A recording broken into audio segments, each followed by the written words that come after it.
everybody. This is Nikki from It's Going to Be Okay, and welcome back. Today, we're diving into a topic so many women carry quietly, and that's burnout. Burnout rarely hits all at once, it builds slowly, silently, until we don't even recognize ourselves. But here's the truth: God never designed you to run on empty. So today we're talking about how to recognize early warning signs and interrupt the cycle and reclaim your peace before burnout becomes a full-blown crisis. So you're not alone and it's going to be okay. So today's talking points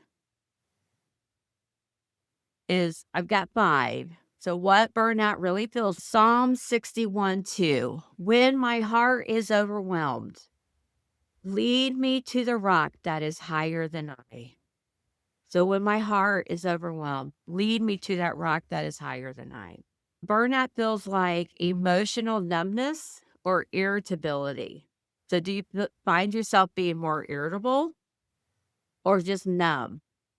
When you hear that heart-wrenching story and you're just like, I just can't even feel the emotions right now, then you are probably on the road to burnout. Tired even after sleeping. Yes, I've been there. Feeling disconnected from your own life. Difficulty concentrating. Yes, I have been there. Trust me, these are topics I will just make a list of these things because I've been there. Burnout feels like emotional numbness, irritability, tired even after sleeping, feeling disconnected from your own life, and difficulty concentrating. Number 2, early warning signs most people ignore. Yeah, because we know something's happening, we feel something's happening, but we're so caught up in the moment of what's going on in the current situations of our daily lives that we're not even noticing these signs. Proverbs 4:23, above all else, guard your heart, for everything you do flows from it. So guard your heart because what goes in has to come out. So if the stuff that's going in isn't healthy, bad stuff is coming out of your heart.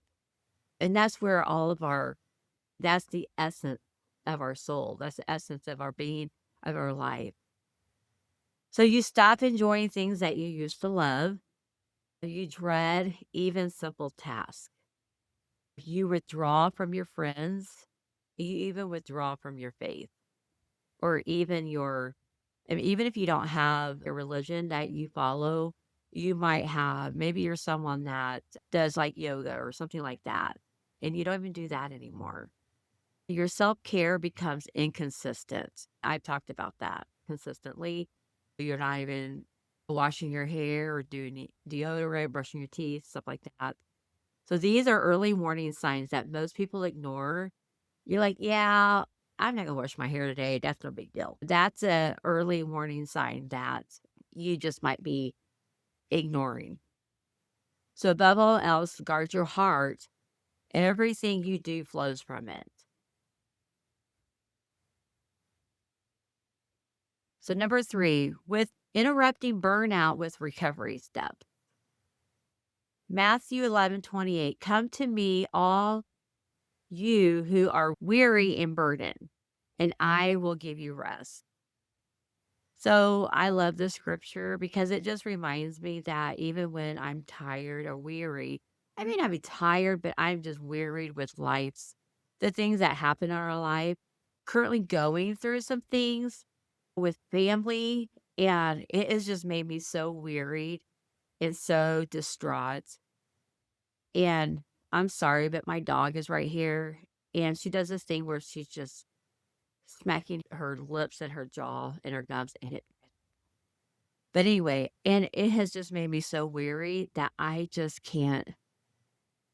I just The only thing I've been able to do is just be in the Word and just maybe get into worship music and just some calming music, instrumental music. And because the family stuff has just been wearing me out.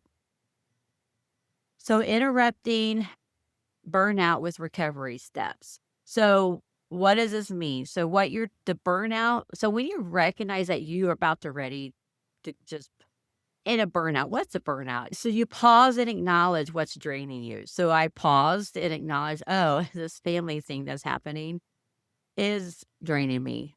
It's draining me emotionally.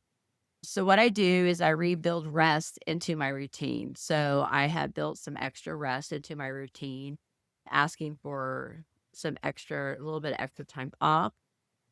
Are you okay? My goodness, baby. And simplify your hey, get off the court. Simplify my commitment. So there were some things that I usually do, and I just delayed them. Or okay, so when the dog comes over, then 20-pound, the 18-pound cat comes over.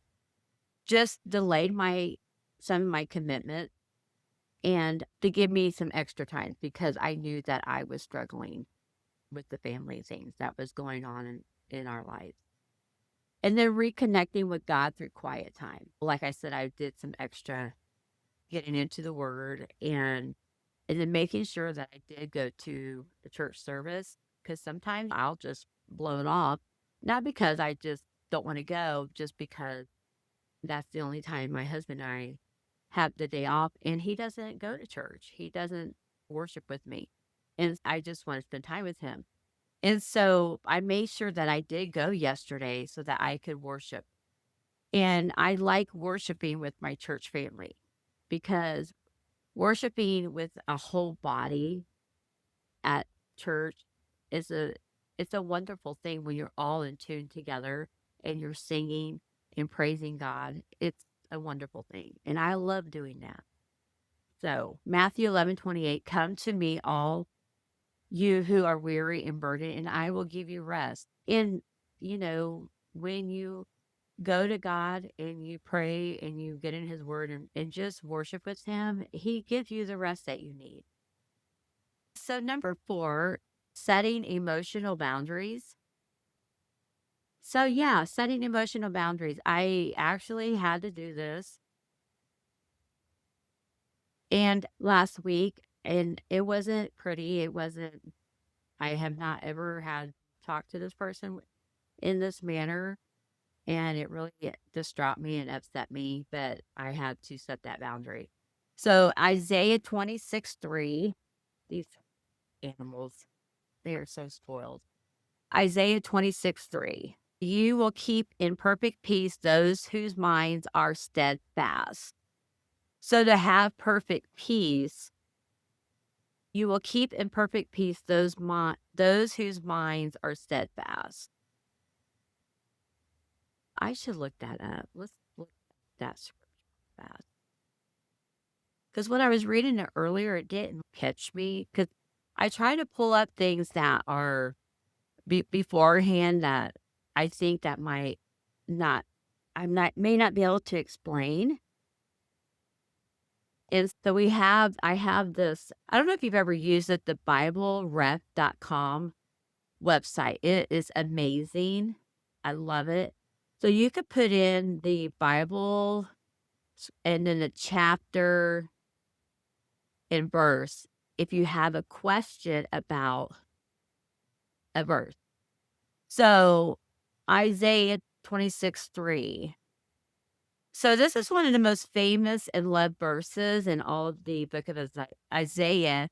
And in the context of when Isaiah was writing it, it's the song to the Lord. It's the song that he wrote to the Lord. And it's specifically regarding a praise to be sung in Judah during the Lord's reign as king on the earth. Let's see here. The nations who hold to faith in the Lord may enter God's eternal and secure city. So Isaiah describing a city ruled by God. Human righteousness will not be enough for a nation to be welcome into the city. So it's reserved for those who trust in the Lord. So when you trust in God, your mind is going to be steadfast. And that's where you're going to have that perfect peace. And that's what we're looking for when we want to avoid, when we set emotional boundaries. We want to look for that. I then lost it.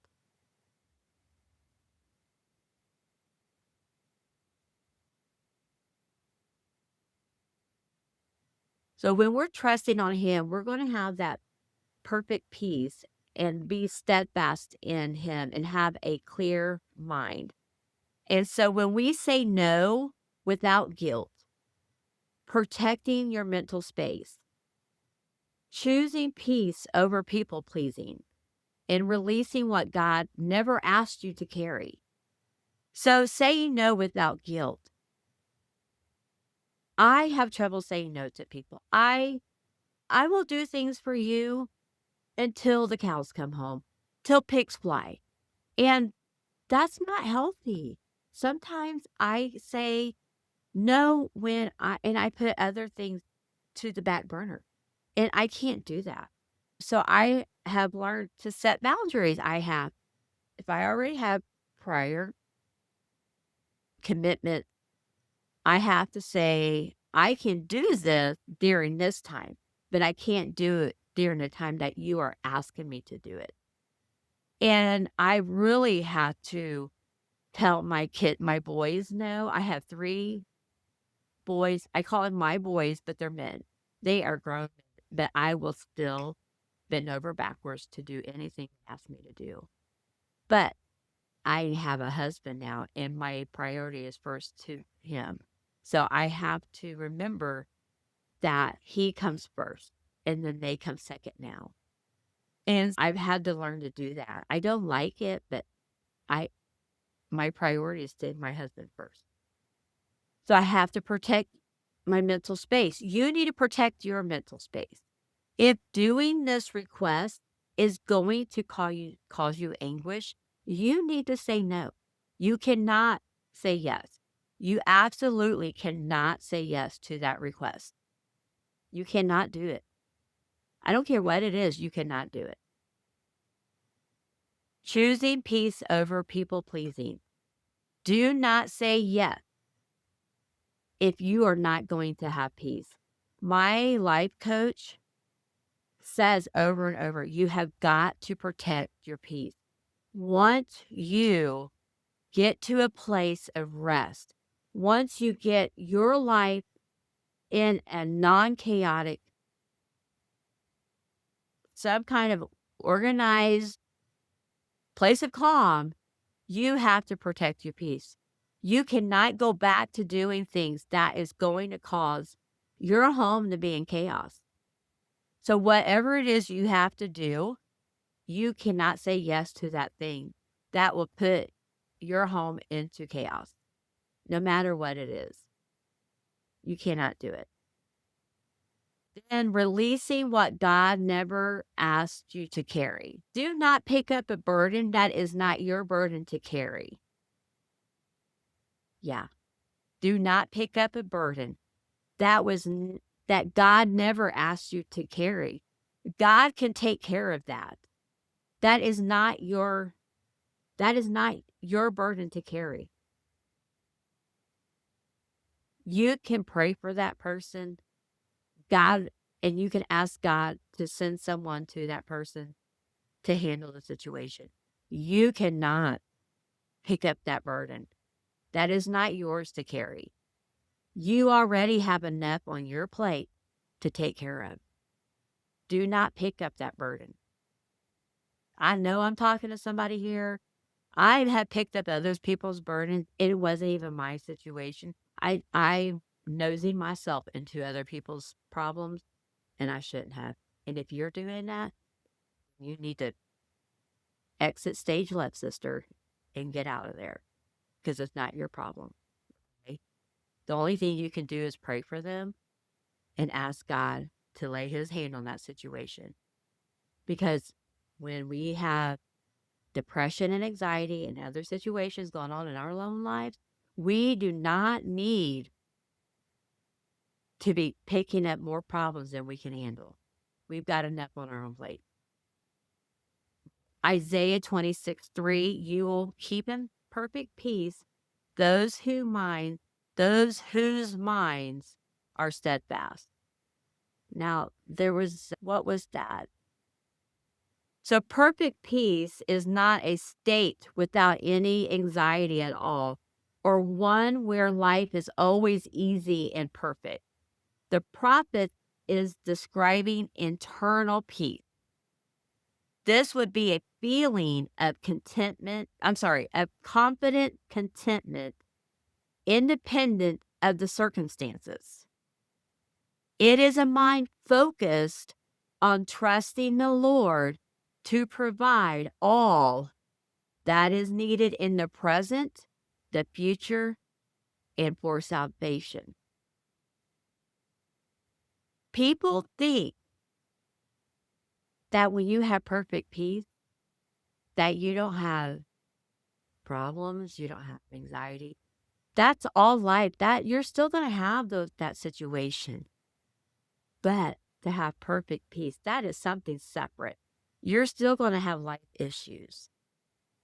But the one thing I have learned is when you are in the Word every day, and when you are learning, and when you are consistent, and when you are praying, that those things that you struggle with, those things that you struggle with,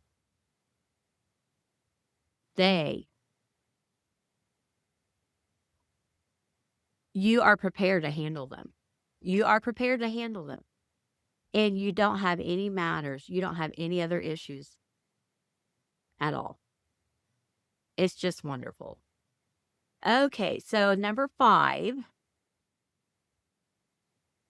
setting physical boundaries for renewed strength. Exodus 18 through 23. Moses learned he couldn't carry everything alone. I love Moses because he did so many things wrong. He did what God told him to do, but then he'd get all mad and just throw a fit. God would say, talk to the rock, and he'd hit it. He'd get mad and hit the rock. I'd be something like, God would be like, I told you to talk to the rock. And I hit it. So I'm like, yeah, that'd be a Nikki move. Sorry. Can I ask for forgiveness? So here's the physical boundaries of it. Realistic schedules. Yeah, people, we need realistic schedules. You got to have breaks built into the day. You can't be working 12, 14 hours a day, folks, not taking no breaks. Sleep and nourishment are non-negotiables, okay? You got to have your certain amount of sleep. Now, if you are someone that can only do 5 hours of sleep, then you do 5 hours of sleep. My husband can do 5 hours of sleep. I have to have at least 7, okay? I can't be looking this gorgeous without at least 7 hours of sleep. Not a wink. And then I realized that I have to have a certain amount of food. And I can't be overeating. If I overeat, then I've just made myself miserable that night. And then ask for help. This isn't a weakness. It's actually biblical. And so we have to ask for help. If we get overwhelmed and our day is too much, I don't like asking for help. I'm smart. I can do it all. But I've realized, oh, wait a minute. I'm 50 something now. I can't pick up what I used to pick up. My back hurts. I don't like bending over. So now sometimes I'll be sitting here reading my book, watching my TV. Oh, I drank all my drink. I'll wait for my husband to walk through here. And I'll be like, "Oh, where are you going?" "I'm going to the kitchen." "Oh, will you get me some more drink too?" He it just kills him when I do that. But anyway, so Exodus 18 through 23. Just learn you can't do everything on your own, okay? You got to set your realistic schedules, and you need at least one day off a week, okay? Get your breaks in during the day. Get sufficient amount of sleep. Now, Dr. Peterson, oh yeah, he is a doctor. What am I thinking? So Dr. Jordan Peterson says, you go to bed whenever you want, but at least you get up at the same time every day. He believes that. And he says that has helped him tremendously. I got my new hat from my online Bible study group, which I love. And so this is for our retreat for 2026. I can't wait to go. Then he says, oh, and then it says, you got to ask for help. So I always put my pride aside and I ask for help now. You should too. So if today's message hits home and you recognize signs of burnout in your own life, any of these signs ring true to you, I want you to know this. You deserve support, some space, and tools to rebuild your peace.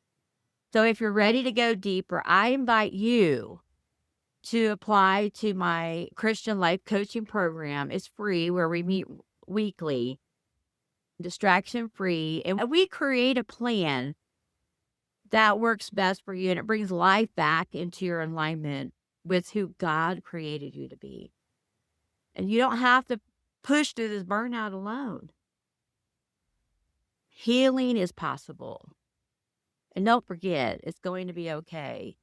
If I can get through this mess called life that I have, you can get through this mess, that life that you have. And so just remember, it's going to be okay. So I love you guys, and I will see you next time. Bye.